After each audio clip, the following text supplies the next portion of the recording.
अनिरुद्ध की ज़िंदगी की कहानी हमेशा से ही उलझनों और गलतफहमियों से भरी रही है। 20 साल पहले जो गलती उसने की थी उसका बोझ वह आज तक उठाता आ रहा है। उस समय एक ऐसी स्थिति बनी थी जिसमें उसे लगा कि झनक ने उसे धोखा दिया है या फिर वह रिश्ता निभाने के लिए काबिल नहीं थी।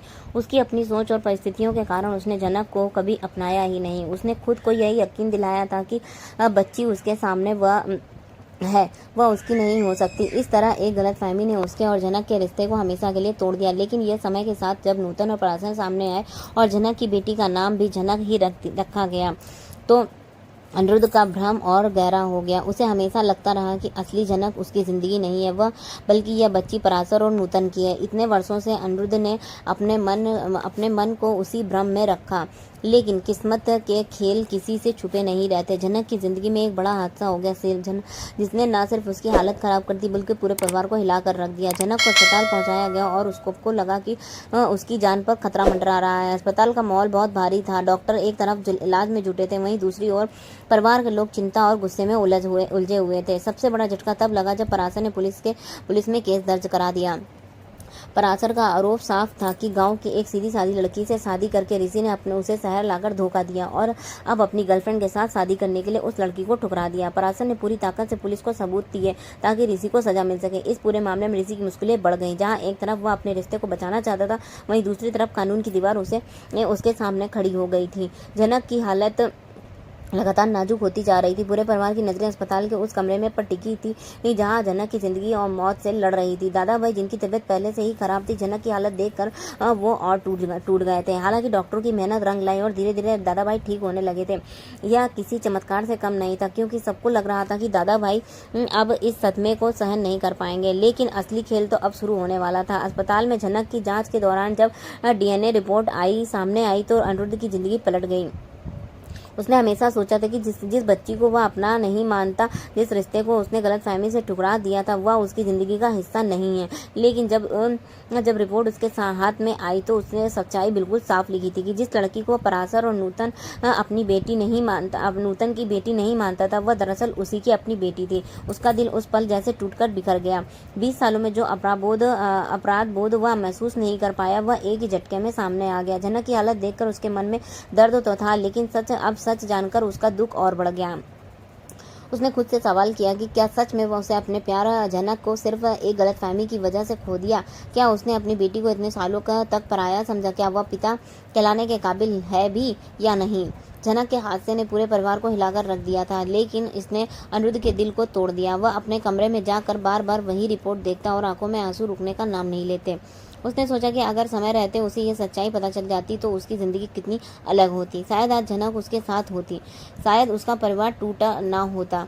इस पूरी घटना का असर ऋषि पर भी पड़ा। वह समझ नहीं पा रहा था कि अचानक उसके खिलाफ केस कैसे खड़ा हो गया। पुलिस पूछताछ में बार बार यही कहता रहा कि उसने झनक के साथ जबरदस्ती कुछ नहीं किया, बल्कि हालात ने ऐसे रिश्ते में बांध दिया है। लेकिन पराशर का गुस्सा थमने का नाम नहीं ले रहा था। पराशर को लगता था कि ऋषि ने उसकी बेटी के साथ खिलवाड़ किया है और अब उसे उसकी सजा मिलनी ही चाहिए। इस सबके बीच अनिरुद्ध की आंखों के सामने बार बार झनक का चेहरा आ रहा था। उसे याद रहा था कि कैसे झनक ने हर बार अपने रिश्ते को साबित करने की कोशिश की, लेकिन उसने उसे अनसुना कर दिया। अब सच्चाई सामने थी और पछतावा उसे अंदर ही अंदर खा रहा था। वह सोच रहा था कि अब बहुत देर हो चुकी है, या वह अपनी गलती सुधार सकता है। अस्पताल के उस कमरे में जहाँ झनक बेहोश पड़ी थी, अनिरुद्ध ने जाकर उसका हाथ थाम लिया। उसकी आंखों में आंसू गिरते और वह बुदबुदाया, मैंने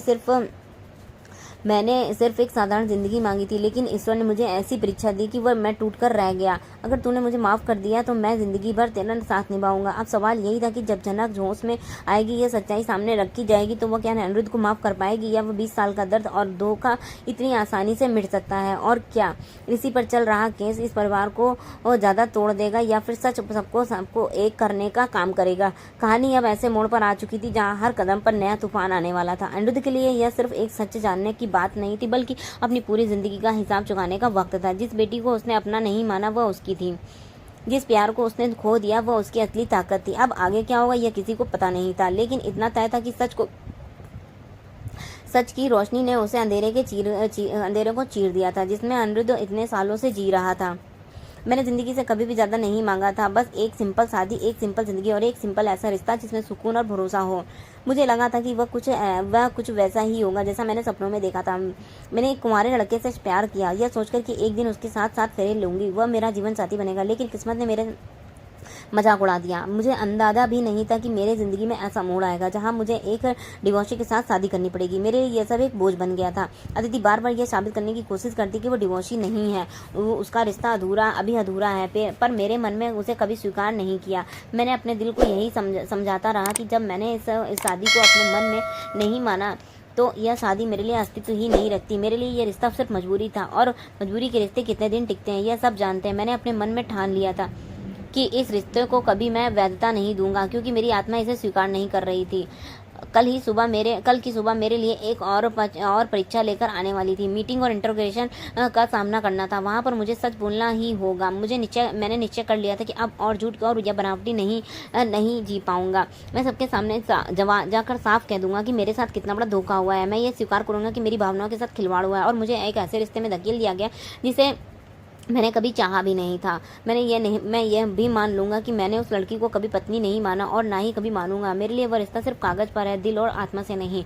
लेकिन इन सब सच्चाइयों के बीच मेरे सामने एक और बड़ी समस्या थी। रात बीत रही थी और हमारे पास कहीं जाने की जगह नहीं थी। मैं भगवान से प्रार्थना करता रहा कि बस आज की रात हमें किसी सुरक्षित जगह पर शरण मिल जाए। मैंने हाथ जोड़कर निवेदन किया, कृपा कीजिए हम पर बस रात भर के लिए। कल सुबह हम सब कुछ साफ हो जाएगा। कल सुबह मैं खुद जाकर सायर बाबू को सच बता दूंगा। मेरी आवाज़ में दर्द था, लेकिन साथ ही दृढ़ता भी थी। मैंने सोचा था कि एक रात की यह क्षण हमारे लिए बहुत मायने रखती है, लेकिन सुबह होते ही सब कुछ बदल जाएगा। मैं झूठ और दिखावे से खुद को आज़ाद कर दूंगा। मैं सच बोलकर अपने भीतर के बोझ को हल्का कर दूंगा। उसके बाद मुझे इस शहर में और रहना नहीं है।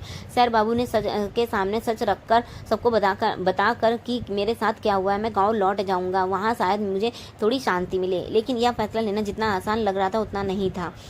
मेरे मन के भीतर बार बार सवाल उठ रहे थे, क्या सच बोलकर मैं सब कुछ सही कर दूंगा या फिर और मुश्किलें खड़ी हो जाएंगी? क्या मेरा सच सुनकर लोग मुझे गलत समझेंगे? क्या मुझे वही लोग दोषी ठहराएंगे जिन्होंने मुझे हमेशा भरोसा दिलाया कि वो मेरे साथ हैं? इन सवालों के मुझे भीतर से तोड़ दिया था। फिर भी मैं जानता था कि सच छिपाकर मैं खुद को और ज़्यादा नहीं जलता देख सकता। मैंने जो कहा है वो मेरे साथ हुआ है, उसे सामने ही रखना होगा। अगर मैं ऐसा नहीं करता तो अन्याय में हमेशा मुझे भीतर से खाएगा। सच शायद सबको चुभे, लेकिन यही सच सबको यह दिखाएगा कि मेरे साथ कितना अन्याय हुआ है। उस रात मेरे सामने बस यही विकल्प था कि किसी तरह जना को सुरक्षित रख सकूं।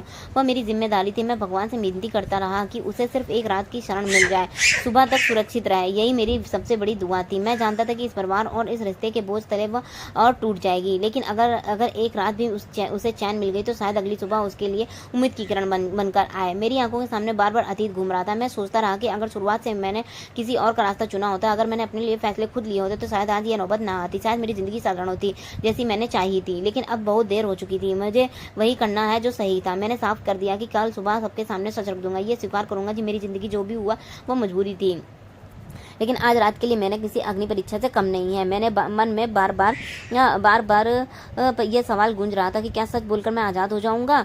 इस तरह एक साधारण शादी की चाहत से शुरू हुई मेरी कहानी एक जटिल मोड़ पर आ गई थी। मेरे सपनों की जगह हकीकत ने ले ली थी, और हकीकत ने मैंने सिर्फ दर्द, मजबूरी और रिश्ते टूटे हुए देखे। लेकिन अब तक वक्त था जो सच का सामना करने का। झनक सुरक्षित रहे, यही मेरी पहली जिम्मेदारी थी, और अपने सच को सबके सामने रखना मेरी दूसरी जिम्मेदारी। सुबह का इंतजार करते हुए मैंने खुद को यही वचन दिया कि अब चाहे जितनी मुश्किलें आए मैं पीछे नहीं हटूंगा। यह रात लंबी थी, लेकिन सुबह के उजाले से शायद मेरी जिंदगी का नया अध्याय शुरू होगा। तो मिलते हैं नेक्स्ट एपिसोड में। तब तक के लिए जय श्री राम, राधे राधे।